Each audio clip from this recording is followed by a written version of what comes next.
plus beaux villages de l'année 2017 de France Bleu Alsace. Nous sommes en compagnie du directeur des programmes de France Bleu Alsace, Félicien Muffler. Bonjour. Bonjour. Alors Rochevogue, c'est un village que vous connaissiez ? Non, je ne le connaissais pas. J'ai appris à le connaître ce matin et je peux dire qu'on a passé un bon moment ce matin avec vous et avec tous les habitants de Rochevogue. Et je suis très heureux de remettre à Monsieur le maire donc la plaque du plus beau village d'Alsace 2017 élu par les auditeurs de France Bleu Alsace.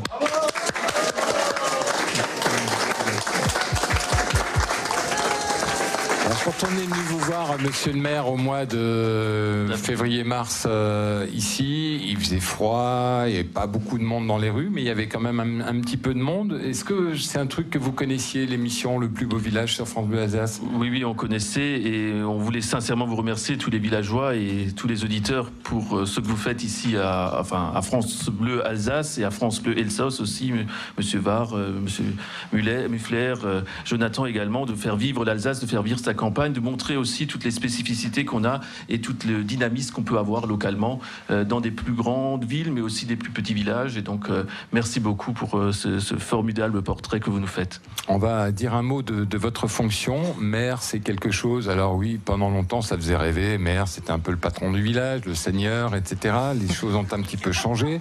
Même si chez vous, ça se lègue de père en fils, la mairie.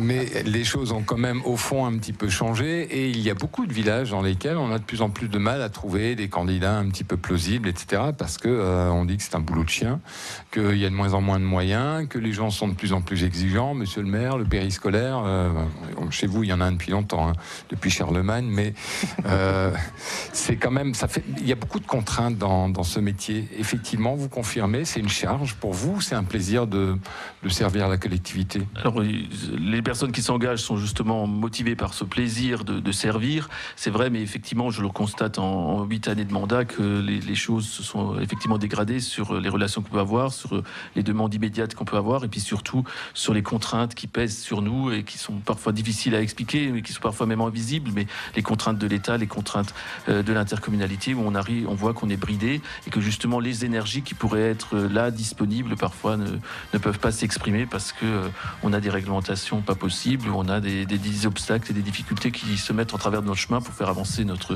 village. Et donc vous êtes en train de souffrir comme un damné, ou bien il y a du plaisir aussi ? Non, il y a effectivement un grand plaisir, et vous m'avez permis d'en avoir un très grand ce matin avec beaucoup de villageois qui sont venus ici à la mairie pour participer à cet événement. Donc c'était aussi une grande surprise, une grande satisfaction de voir les jeunes, surtout, on va être honnête, qui se sont mobilisés pour voter pour Rochevogue sur votre site. Donc on voit la fierté des gens de Rochevogue pour leur village. Merci Michel Lorenz, monsieur le maire de Rochevogue. Merci à tous ceux qui nous ont rejoints. Belle année à vous, bel été.